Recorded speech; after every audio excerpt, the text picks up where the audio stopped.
Halo, bertemu dengan saya lagi, Dewa Bayu dari Universitas Udayana. Ini adalah video kedua kami dalam rangka Digital Talent Scholarship atas kerjasama dengan Kementerian Komunikasi dan Informasi Kominfo Republik Indonesia. Di video kedua ini saya akan menceritakan tentang aplikasi yang kita butuhkan untuk melakukan coding dengan bahasa pemrograman Python. Oke, langsung saja ya, kita mulai. Jadi aplikasi yang kita butuhkan sebenarnya tidak terlalu banyak, cukup satu ya, atau yang kita sebut sebagai Anaconda. Jadi kalian bisa download aplikasi ini di situsnya anaconda.com ya. Jadi aplikasi ini adalah satu aplikasi lingkungan kerja dalam pembuatan machine learning yang sangat baik. Kenapa saya bilang baik? Karena lengkap ya.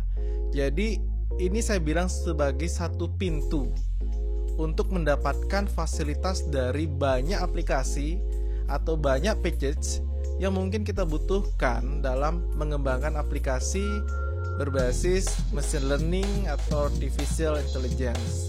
Ya, seperti yang kalian lihat dengan logo-logonya, ada Jupyter, Skype, Spider, NumPy dan sebagainya.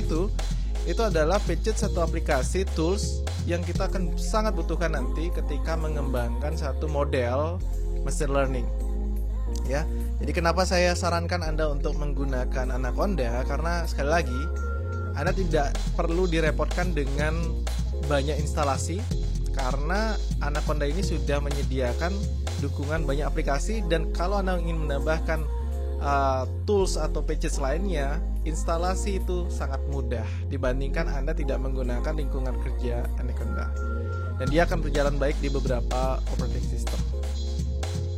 Oke, kita mulai langsung pada tampilannya. Kalau Anda sudah berhasil install, jadi itu tidak terlalu sulit Anda lakukan. Anda bisa downloadnya secara gratis untuk personal edition, kemudian Anda install dengan next tanpa ada konfigurasi yang terlalu sulit untuk dilakukan. Bahkan Anda yang baru belajar komputer pun dengan dasar instalasi software sudah cukup bisa untuk melakukan instalasi ini. Nah, ini adalah tampilannya. Untuk menjalankan aplikasi Anaconda itu namanya Anaconda Navigator ya. Jadi seperti yang Anda lihat di sini, ada banyak tools atau ada banyak aplikasi yang ada di dalam navigator Anaconda ini. Yang akan kita butuhkan sebenarnya untuk dasar tidak banyak ya. Ada 3 paling tidak. Ada yang pertama Jupyter Notebook, seperti apa ini akan kita lihat nanti.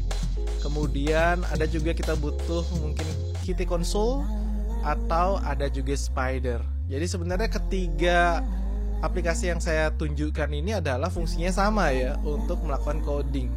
Hanya saja mungkin fungsinya atau tampilannya yang berbeda. Nah, ini sesuai dengan kebutuhan Anda nanti ya. Kita coba lihat tampilannya satu ke satu. Nah, ini yang paling sederhana ya, disebut sebagai Jupyter Qt Console. Nah, jadi simpel banget, hitam putih. Jadi kita sebut sebagai konsol. Mungkin ada di Windows dikenal sebagai command prompt ya. Nah, ini dia, kita bisa melihat hitam putihnya. Kalau Anda melakukan pemrograman yang sederhana, misalnya Anda membaca materi, kemudian Anda membuktikan sintaks-sintaks sederhana dalam 1, 2, 3 baris perintah bahasa Python, maka ya kenapa harus membuat atau menggunakan aplikasi yang berat?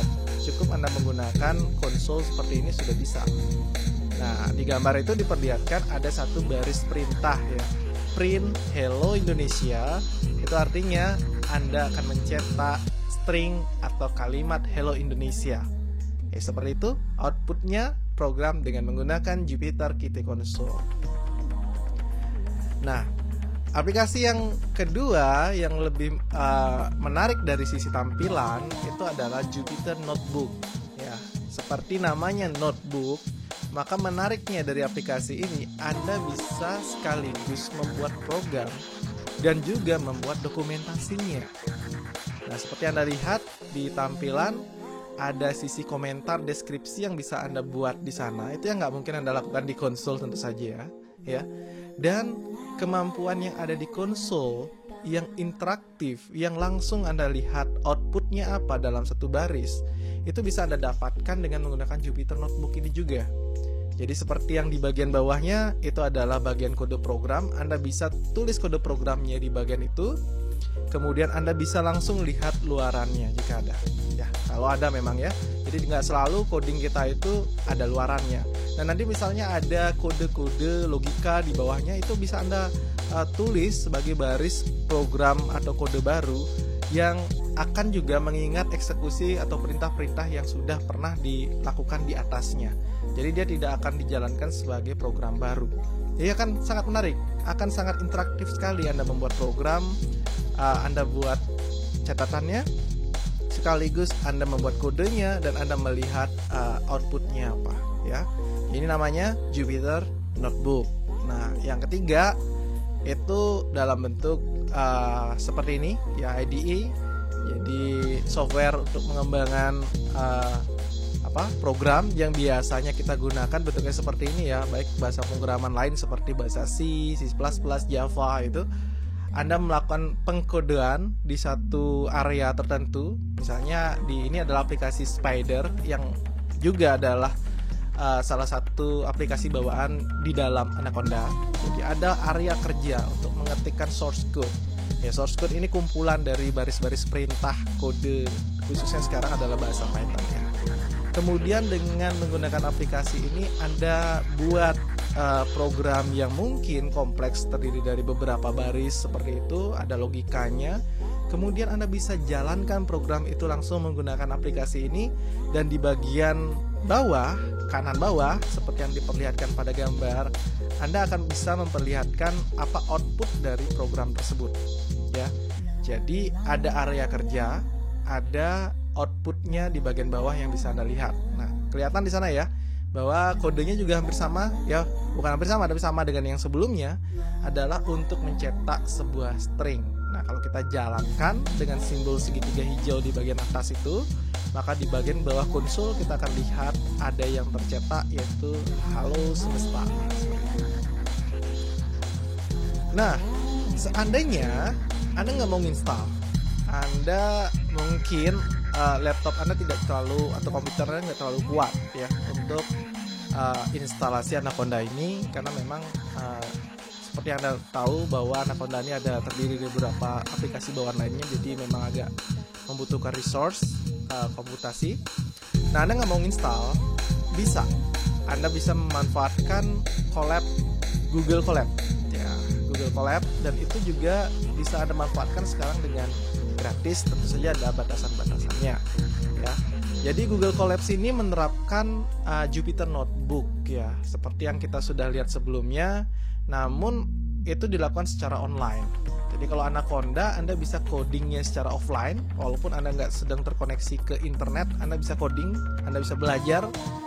Tapi kalau Anda menggunakan Google Colab ini, Anda harus terkoneksi ke internet ya, seperti halnya aplikasi cloud lainnya yang kita harus terhubung ke internet untuk dapat memanfaatkan fasilitas ini ya. Ya, ini adalah salah satu solusi lainnya ya untuk melakukan coding dengan Python. Jadi terserah sekarang Anda bisa pilih alternatif bagaimana cara Anda melakukan coding ya. Dan saya kira apapun pilihannya, yang penting adalah Anda bisa menguasai bahasa pemrograman Python itu. Baik, video ini sampai di sini. Jadi kita sudah mengenal aplikasi yang kita butuhkan untuk belajar bahasa pemrograman Python ya.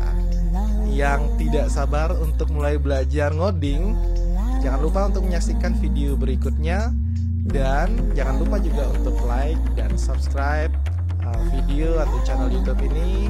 Sampai ketemu lagi di video berikutnya. Terima kasih.